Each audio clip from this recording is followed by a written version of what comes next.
Okay, folks, Beyond the Gates, episode 165. No, I don't think this review is going to be like 30 something minutes like my Monday review is, or was, sorry, was. Um, but yeah, this was a good episode. It certainly was one that had me going, okay, another prime example of a character giving out some very solid advice, yet they don't follow it themselves, which is a running theme for a lot of people in this series. So, without further ado, I'm giving this one 9 out of 10 actually. So, we got Andre doing a workout and Pamela walks in. So, of course, she's still on him about the modeling gig that Danny turned down, which would have been a huge, well, career boost for their upcoming agency and money. However, he explains why he turned it down, or more specifically, why Danny did it in order to make him happy. And why does it have to be such a big problem about you having your photo taken? It's like, I just don't want to model. And she's sure there's more to it than that, and tells him about Danny's modeling days and the fact that she was a force from the beginning. And Pamela worries that if Danny passes on this offer, she may not get another chance. Now, the thing about that is, I'm a person who doesn't like explaining myself, even when it's nothing that's seriously, traumatic. Like, oh, you don't like doing this, so you must not, you must have had something happen to you. No, I'm like Andre. I mean, I don't have a huge secret, but I don't like getting my picture taken. I'm just not a picture person. At least I don't think so. I don't even like get in front of the camera to do live streams, but I understand it's part of the job to make it seem more relatable so people see the voice behind the face or the face behind the voice. But I don't know. Maybe we'll find out soon.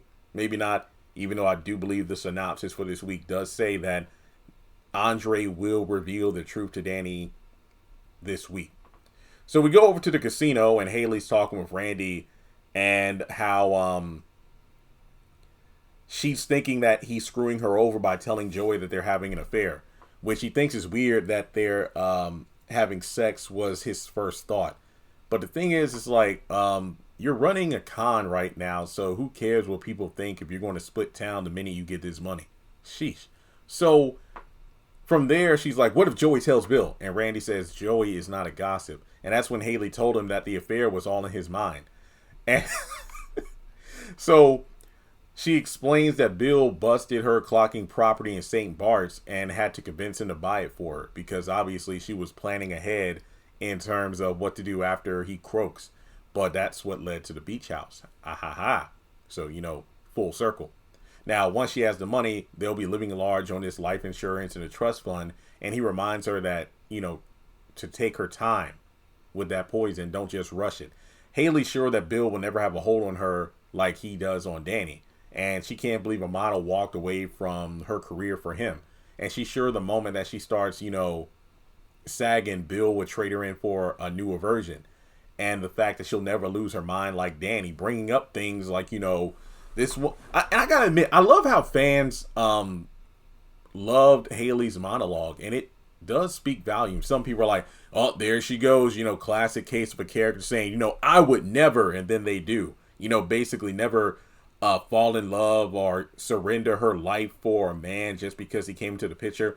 And it's crazy because she looks at Danny with even more disdain, a woman who was on top of the world and gave it all up for a man who eventually betrayed her, and she refuses to be put in that same position. So I think that adds a little more depth to her character and makes you wonder, like, what happened in her past to set her on this path of, being anti-love. I don't want to say anti-man, but anti-love in the sense of she doesn't want to ever be in a position where she sacrifices who she is or her goals for the sake of a relationship. So I thought that was pretty intriguing. Now, from there, oh yeah, and also the fact that, Danny had it all, but then gave it up for a man, and now she's running around crazy. So, yeah, I like that. That's an interesting position to think about. Now, we go over to Danny, speak of the devil, showing up at Bill's office and immediately complains about him not giving her a warm enough greeting. He's just kind of, taken aback by this and mentions that Caroline gave him a reality check recently about his priorities and the fact that, hey, I've been spending too much time with my ex-wife. So that's when Danny agrees because, hey, you know what? You've been keeping your distance, so have I. But the thing is, I need your help. And that's the fact, with the upcoming Winter Fest that her mom is putting on. Would you mind making a donation and, well, could you MC the event? He's surprised considering everything that happened, but she can't imagine anyone else doing it. So she even agrees to let Haley come. And that's when she pops in, well, oh, isn't that big of you? And that's when Danny's like, hey, don't worry. I'm on my way out. Thanks for the money, Bill. So that's when Bill accuses Haley, or I'm sorry, not accuses, but before Haley can accuse him of anything, it's like, hey, don't worry, that money is for charity.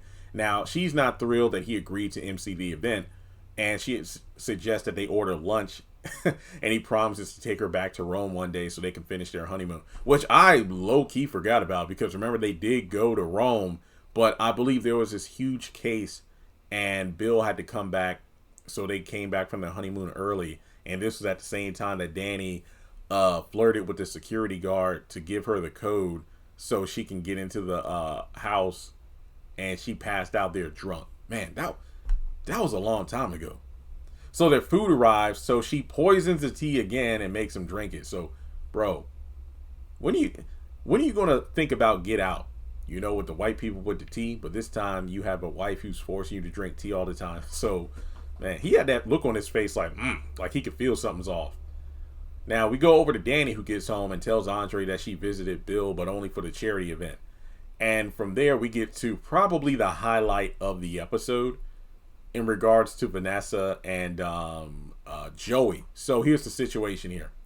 They're at the country club, and he's not sure public meetings like this are a good idea. And yes, we've been at the club together before, but more so in a client and realtor situation, not necessarily on semi-equal footing. So from there, she doesn't care about people who are sharing and gossiping. And that's when Joey makes a comment about the food. And I love that they touched upon his foodie senses because I had almost forgotten that aside from, being a knockoff. What did Doug call him in that last phone call he had with Vanessa when she and Joey were out of town? Like this bargain bin Tony Soprano or something like that. He was actually a is it like a food, basically someone who has like a YouTube channel and they do recipes and stuff. So I like the idea of him having this exquisite taste and he's able to taste when something's off. I like that, especially in a country club like this.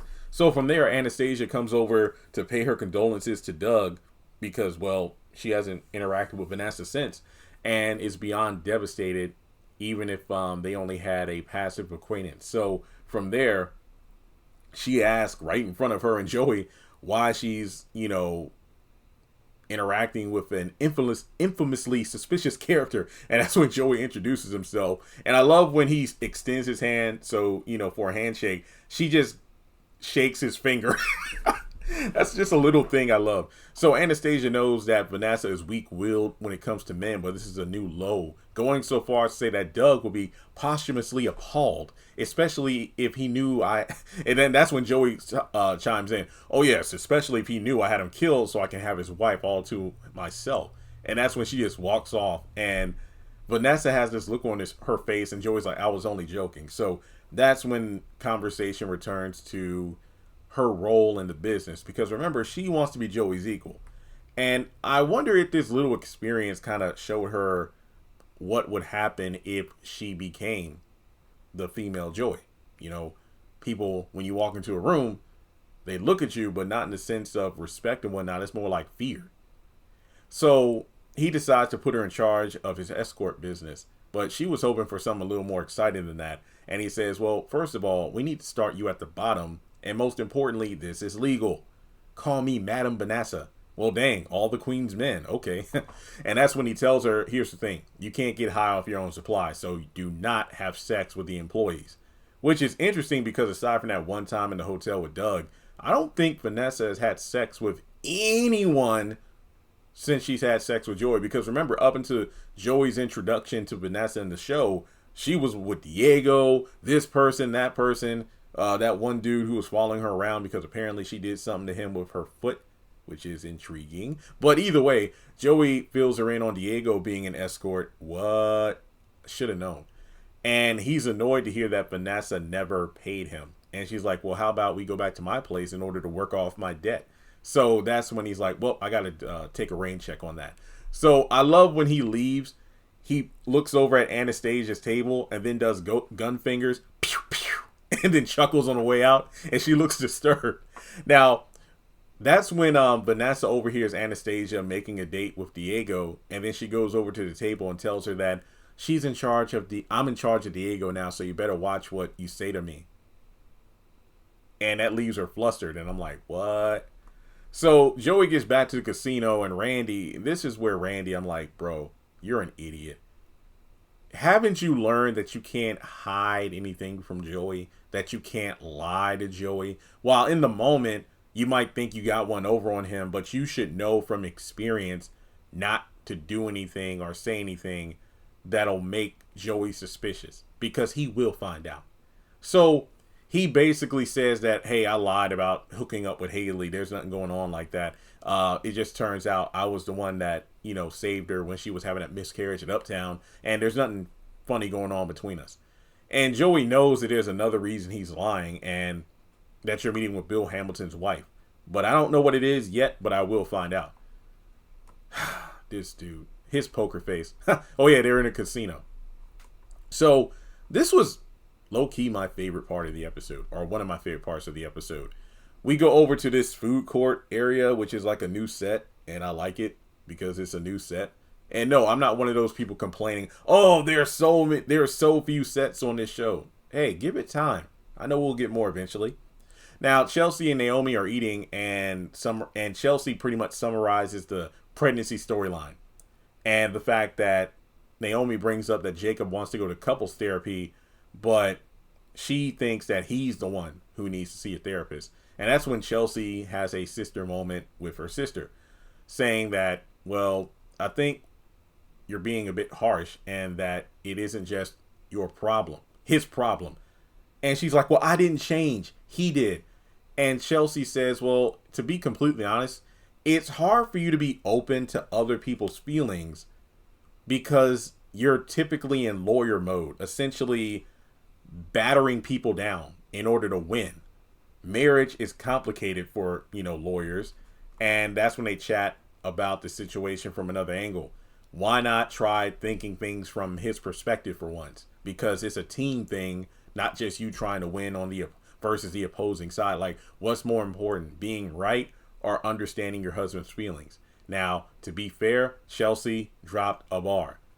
But on the other side of the coin, I'm like, well, Chelsea, why not follow your own advice? Because you were determined to do what you felt was right by going behind Madison's back to try to rekindle the relationship between mother and daughter, even though Madison, A, told you to stay out of it, B, you had 70 plus percent of your followers say stay out of it, but you did it because you felt it's what you wanted. But then again, hey, pot kettle. So that's when they talk about Danny and Andre and the quickie wedding, and Naomi essentially doesn't want her mom to get hurt again. So that's when they shift gears about Haley's pregnancy and how she feels bad for accusing her of lying. Oh, Naomi, if you only knew. So then Jacob actually stops by Nicole's office, and she talks about, the whole situation with her marriage ending and how because when Jacob shows up, she immediately goes, oh, Jacob, the last time you stopped by unannounced, it was to question me about allegedly assaulting Leslie. And don't worry. And this is where she says something I love. Oh, don't worry. You were just doing your job. Wow. I love how she was so understanding of this versus Naomi about arresting her mom. And even Danny herself was cool about it. But regardless, Jacob's there for therapy. But of course, the thing is, she can't be the therapist due to, what's the phrase? Conflict of interest, because she's Naomi's aunt and, well, Jacob is family to her as well. But she offers a referral. and he takes it. But before leaving, she offers to listen as a friend. So he pretty much opens up about changing his mind about kids, and Nicole understands his rough situation. And I love how she suggests that the stress of trying to have a child damaged my marriage. I hope it doesn't happen to you too. I loved how they had these two characters have a conversation like this, because I never thought of it from that angle.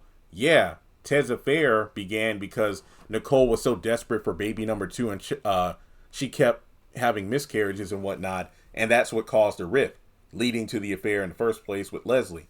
And with Jacob, I want to believe that he didn't want kids like Naomi, but life be lifing, and it could surprise you at the slightest turn. And when Naomi turned up pregnant, he was like, "Oh wow," because my whole thing is maybe he just loves Naomi that much throughout their marriage. You know, he could see himself not just with this woman for the rest of his life, but also forming a family with her. So that's how I look at it. But Nicole's recommendation is, why don't you try working with kids? You know, maybe this feeling will go away if you work with kids, because not all kids are one and the same. Like maybe you have this idea of having a little boy, teaching him how to throw a ball and stuff like that. And he's like, well, hey, that's great. Yeah, but I'm not against being a girl dad too. But yeah, sometimes you deal with kids who have attitudes and things like that. And then babies with the crying and the pooping and stuff like that. So just kind of, you know, test the waters and see how you feel about it. So that's when Jacob goes to join Naomi at the food court, and says that I took your advice and I talked to Nicole about getting therapy, and I think I want to make the call to do it. And that's when Naomi, taking Chelsea's advice to heart, says, well, maybe we ought to do therapy together. Like, I'll show up with you. And I love how Jacob's face lit up at that, because it felt like Naomi was coming around, not to the idea of having children, but to the idea of let me take a moment to see if I can understand how Jacob is feeling. So I like this. I hope this is a step in the right direction. That doesn't mean these two won't get separated or divorced or anything like that, but I just like the fact that Naomi is finally letting her fist down for a moment to embrace her husband, instead of trying to deal a knockout punch in order to be right. But overall, good episode. Let me know your thoughts in the comments below, and I'll catch you in the next one.